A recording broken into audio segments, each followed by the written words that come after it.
I used to live in this really crappy council estate with my mom and sister. Our house is on a corner road, so all the back gardens and all the corners are all connected to form this one large, unkempt mess of thorns and grass. There's also only one light on the street, which meant when it was dark, it was pitch black. The house never felt safe. My mom would constantly suffer sleep paralysis and nightmares. I don't remember ever having a good night's sleep the whole time that we lived there. My sister, on the other hand, she seemed to sleep perfectly fine. This will be important later. Every night, I was convinced that if I looked out of the window, someone or something would be there looking back at me. My window overlooked the back gardens, and even during the day, there was no telling what was back there. I would constantly feel paranoid. I had an intense feeling that I was just waiting for the day that I was going to be taken away. I remember one bizarre instance. I went to the kitchen to have a drink of water. Bizarrely, the window was open, something my mom would never do, because she was so paranoid herself that we was going to be robbed. And she really still is. So I went over to close it. As I reached over, I heard what sounded like a helicopter flying over, only there was no wind. It sounded strangely deep, and for some reason, I wasn't scared. Usually I'd be too scared to go to the toilet, but I was fine with this. The sound just got deeper and louder and more intense, slowly growing and growing and growing as if it was getting closer. It got so loud that I had to cover my ears, and my head began to feel like it was vibrating, and then it just stopped. I finished my drink and I went back to bed, and I slept fine. A few years later, I mentioned this to my sister. I mentioned it as a bit of a joke to creep her out, but then she dropped this bombshell on me. She told me that around that time, she had a very similar weird experience, and that it left her somewhat traumatized. She told me that that one night, she woke up from a deep sleep for seemingly no reason. She said that she was compelled to peer out the window. She and I shared the room, and her bed was right next to the window. Apparently, outside was an ominous blue glow, and there was a group of small humanoids dancing in a circle. She continued to watch them prance and skip. She was frozen in fear, until one poked their head up from below the window. She forced her head under the duvet. She didn't sleep for the rest of the night. She said this continued for a week, until it just abruptly stopped, and it never happened again.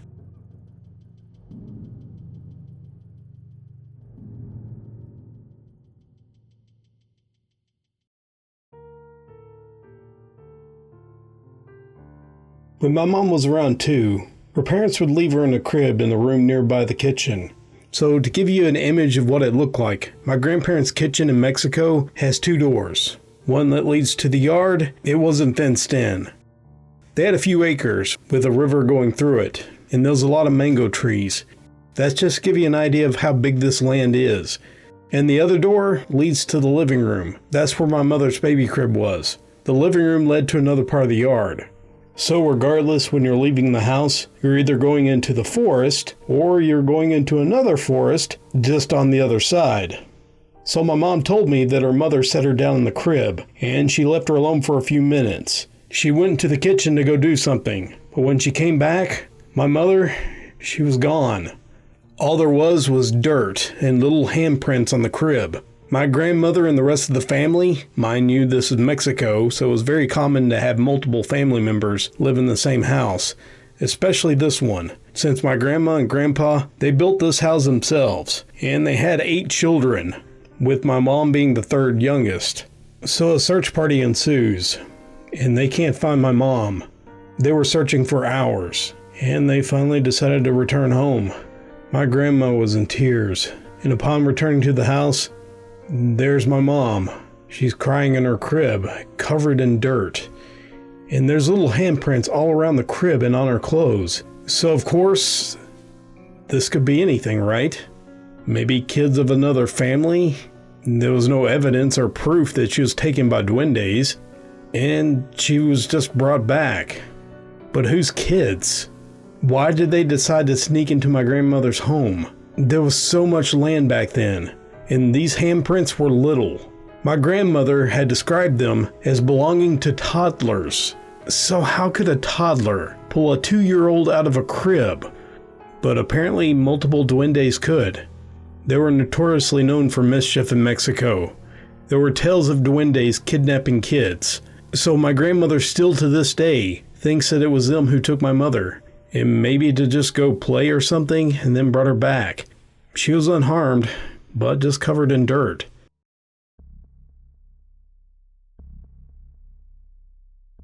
When I was 13, I was in Mexico visiting my family, and I remembered hearing about these duendes. I was so curious, and I wanted to hear a story from my uncle himself, because he was said to have an experience with them. I just shouldn't have asked, because apparently that triggered him. He had fear in his eyes. He just looked visibly upset, and he looked at me and said, "No, I'm not talking about this." Me being ashamed and guilty for bringing up the fear in him, I just dropped it and I walked away. Later that evening, my uncle took my aunt, my mom, me and my 2 sisters to a restaurant.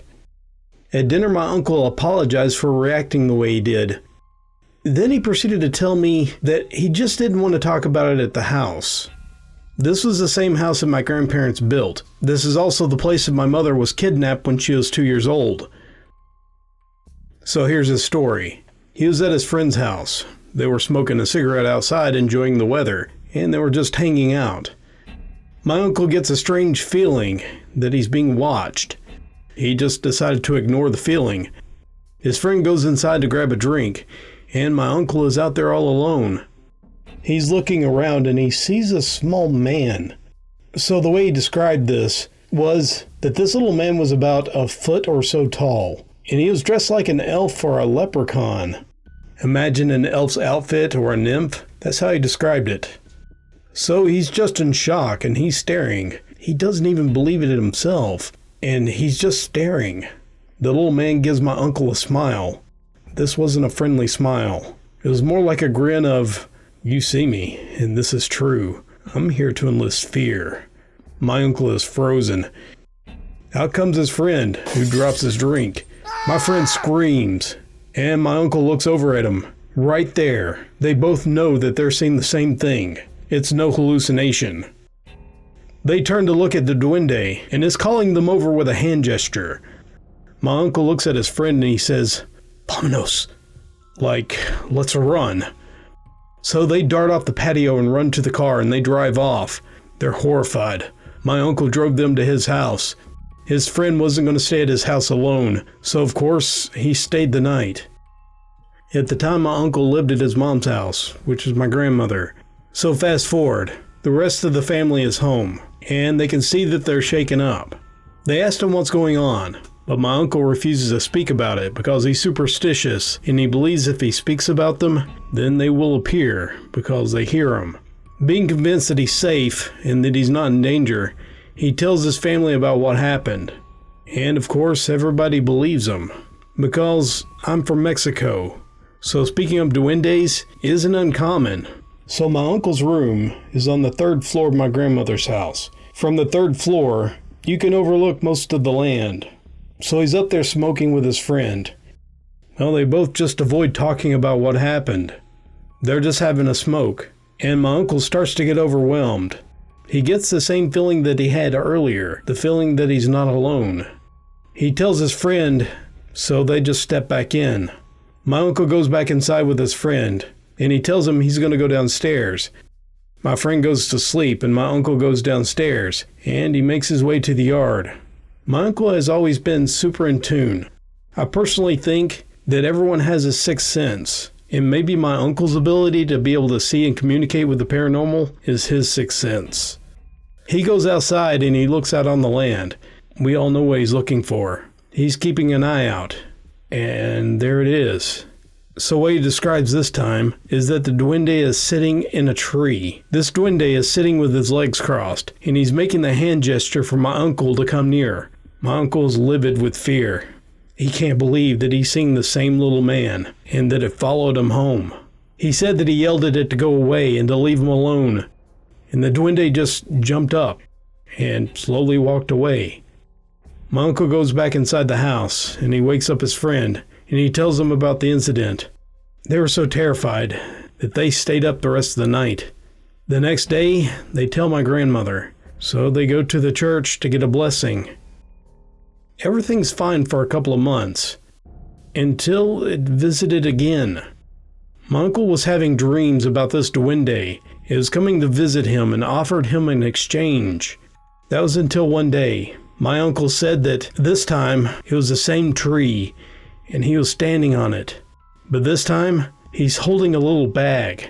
He's presuming that it's a bag of money, that he was trying to goad him into an exchange.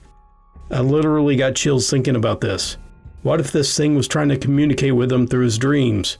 At this point, my uncle is scared beyond belief. I think if I can remember this part correctly, he said that he was crying and yelling at it to leave him alone and to leave his family alone. My uncle started to sob. The duende just cracks a smile and he just leaves. While my uncle is sobbing, he finally looks up and he's gone. Uncle said that was the last time he's ever seen it.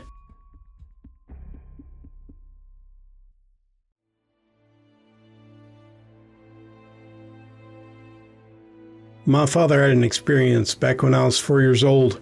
This was back in the 60s. He was at death's door. He had an infection and he was on bed rest at my grandmother's house. This was north of Scotland. The doctors and nurses told my grandmother that it was more of a waiting game at this point and that my father was in critical condition. My father had nothing to gain from telling me this experience, and he only ever mentioned it when I asked if he ever had any experiences that he couldn't explain. My father is not knowledgeable about anything paranormal whatsoever, and he had no previous knowledge of elves, duendes, gnomes, or anything. He said he was lying in bed one night, and he felt very unwell. He said his room was dark, and as he was lying there, his door slowly opened. He said one by one, in a lineup, a group of small, maybe 1 foot tall little people started walking in uniformly. They walked to the end of the bed, and they jumped up on the chairs where people would sit, like where my grandmother or the doctor would sit when they're caring for him. He said that although he was confused, he wasn't scared. They just stood there in the chair staring at him. He said after a while of staring back and forth, he just blacked out. He woke up the next morning, and he had completely recovered. He was in perfect health. When the doctor came out and examined him, he said the recovery was miraculous. Now, of course, the little people could have been due to vivid hallucinations that were induced by the illness, but how he recovered, happening so quickly, was unexplainable. I've asked my grandmother about it, and she said it was a true story. She assured me that he had been at death's door, and that the illness had miraculously recovered overnight.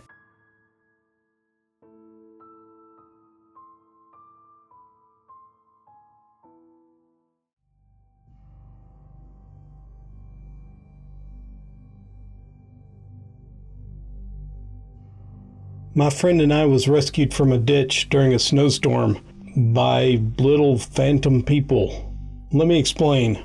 We was returning to New Mexico. We were visiting my friend in Iowa. We got caught in a snowstorm in the Texas Panhandle. We were on Highway 60, right outside a town called Canadian. When we went off the road, we was in a little Honda car. We tried to dig it out. We used the floor mats to try to get some traction, but it didn't work. We could see in the distance what appeared to be lights. There was this farmhouse nearby. It was around 2 a.m. So we elected to knock on the door to see if we can get some help. Instead of freezing to death in the rare Texas blizzard, we were in the middle of nowhere. The door opened and this tiny old woman answered the door. And when I mean tiny, I mean she was a little over 4 foot tall, and she looked ancient. We explained what happened and that we got stuck and that we needed to be pulled out of the ditch. And her husband, who wasn't much taller and also ancient, came out. He said he was going to pull out Zuzu, so he asked us to follow him to the barn. We go to the barn and there's this old Ford Highboy with a CB radio. He also had a revolver in the front seat pocket. So we all climbed in. He rubbed the dash and he said, "Come on, Zuzu." And he proceeded to take us to our car. Well, he yanked the little car out, no problem. We made it to Canadian, and we stayed at the nastiest roach motel ever. We slept on the top of the covers, with all of our clothes on. The next day we drove back to New Mexico, and we had no further incidents. Since we were on Highway 60 pretty regularly, I figured we'd stop during the day and drop off a gift to say thank you. The problem is that right outside of Canadian, Texas, on Highway 60, right at the curve where we slid off, there were absolutely no houses. No little old people, no barn, no Zuzu. I've driven by that dozens of times since then. We tried pulling up Google Maps, and there's no trace of them. My buddy and I, we just concluded that they're guardian angels. They got us unstuck from the snow, and they just vanished. If you ask people from South Texas, they'll tell you that they're pretty sure everyone in that area agrees that anyone from the Panhandle qualifies as strange entities, so it wasn't really surprising to them. Interesting enough, the scientific community have found a skeleton that they classify as the Hobbit. It's pretty much small humanoids that existed in the past. Add to the fact that there's no real proof that they ever went extinct, plus the abundance of sightings, particularly in places with strong traditions and folklore of small people like dwarves and duendes. And Ireland, leprechauns are literally listed by the government as a protected species. You can infer that they think they're real, so we don't know. Take it what you will. And really, they don't call them leprechauns. Most Irish people consider it racist or offensive, at least that's what I've heard, to call them leprechauns.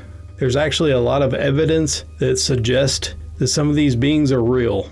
So regardless if you think it's fake or not, I think it's still something of interest, so I wouldn't completely dismiss it. Keep an open mind, because science discovers something new every day.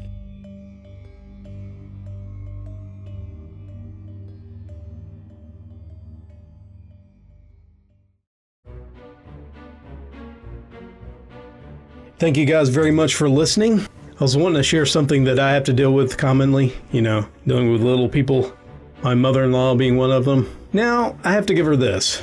She's not quite a hobbit. Well, if she is, she's quite tall for a hobbit. She is 4 foot something. She's not 5 foot, but, she's close. So maybe she took a drag of the ant water, so I do love teasing her about that. But yeah, I get to have a creepy encounter with her almost every day, so...